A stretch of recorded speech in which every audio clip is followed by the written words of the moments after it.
मेहनत के फल की कहानी। तो साथियों, मैं आ चुका हूँ फिर से नई कहानी लेकर आप सभी के लिए। इससे पहले वीडियो में खोलने से पहले आप हमारे चैनल को सब्सक्राइब कर वीडियो को लाइक कर दीजिएगा। चलिए साथियों, सुनते हैं कहानी को। कहानी बहुत ही इंटरेस्टिंग होने वाली है। एक गांव में दो दोस्त रहते थे।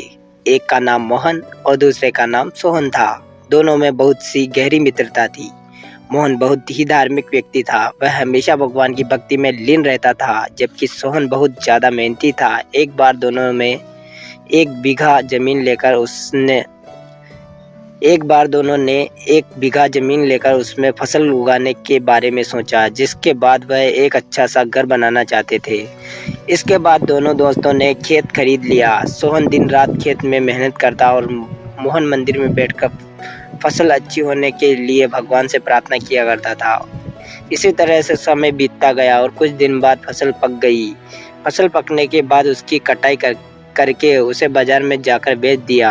इसके बाद उन्हें अच्छा पैसा मिला। इस पर मोहन ने कहा कि इसमें से मेरा ज़्यादा हिस्सा है, क्योंकि मैंने दिन रात एक करके खेत को खाद पानी देकर फसल उगाई है।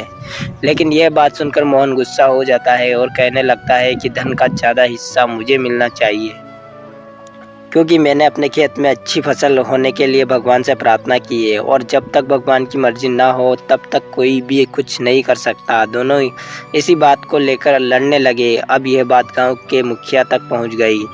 गांव के मुखिया ने सारी बात सुनने के बाद एक फैसला किया। मुखिया ने दोनों दोस्तों को चावलों की एक बोरी दी, जिसमें चावल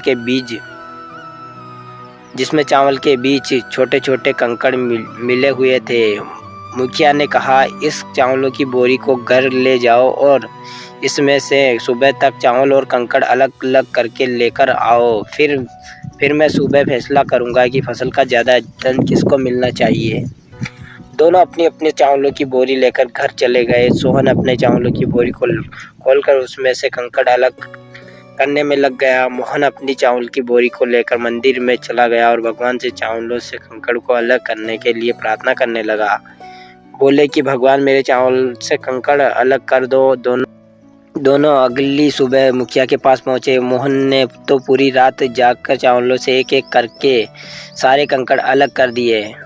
इसी बात पर मुखिया बहुत खुश हुए और मोहन ने अपनी बोरी मंदिर से ले जाकर ऐसी ही मुखिया के सामने रख दी और मुखिया से बोला, आप बोरी को खोल कर देख लीजिए। मुझे भगवान पर पूरा विश्वास है कि इस चावल की बोरी से सारे कंकड़ निकल चुके होंगे। लेकिन जब मुखिया ने चावलों की बोरी खुलवाई तो देखा सारे कंकड़ चावलों के बीच ही मौजूद थे। मुखिया ने मोहन को समझाते हुए कि भगवान भी हमारी मदद जब ही करते हैं जब हमारी तरफ से मेहनत करते हैं। यह बात समझाते हुए मुखिया ने फसल का ज़्यादा धन सोहन को दे दिया। इसके बाद से मोहन भी सोहन के साथ खेत में मन लगाकर मेहनत करने लगा। इस बार इनके खेत में और भी ज़्यादा अच्छी फसल हुई। मोरल ऑफ द स्टोरी, इस कहानी से हमें क्या सीख मिलती है? यह कहानी हमें सिखाती है कि हमें कभी भी पूरी तरह से भगवान के भरोसे पर नहीं बैठना चाहिए, क्योंकि भगवान भी हमारी सहायता तभी करते हैं जब हमारी तरफ से मेहनत करते हैं। तो साथियों, ये थी आज की कहानी। आई होप आपको पसंद आएगी। पसंद आए तो हमारे चैनल को सब्सक्राइब कर वीडियो को लाइक कर दीजिएगा। चलिए साथियों, मिलते हैं किसी नई कहानी के साथ। तब तक के लिए धन्यवाद।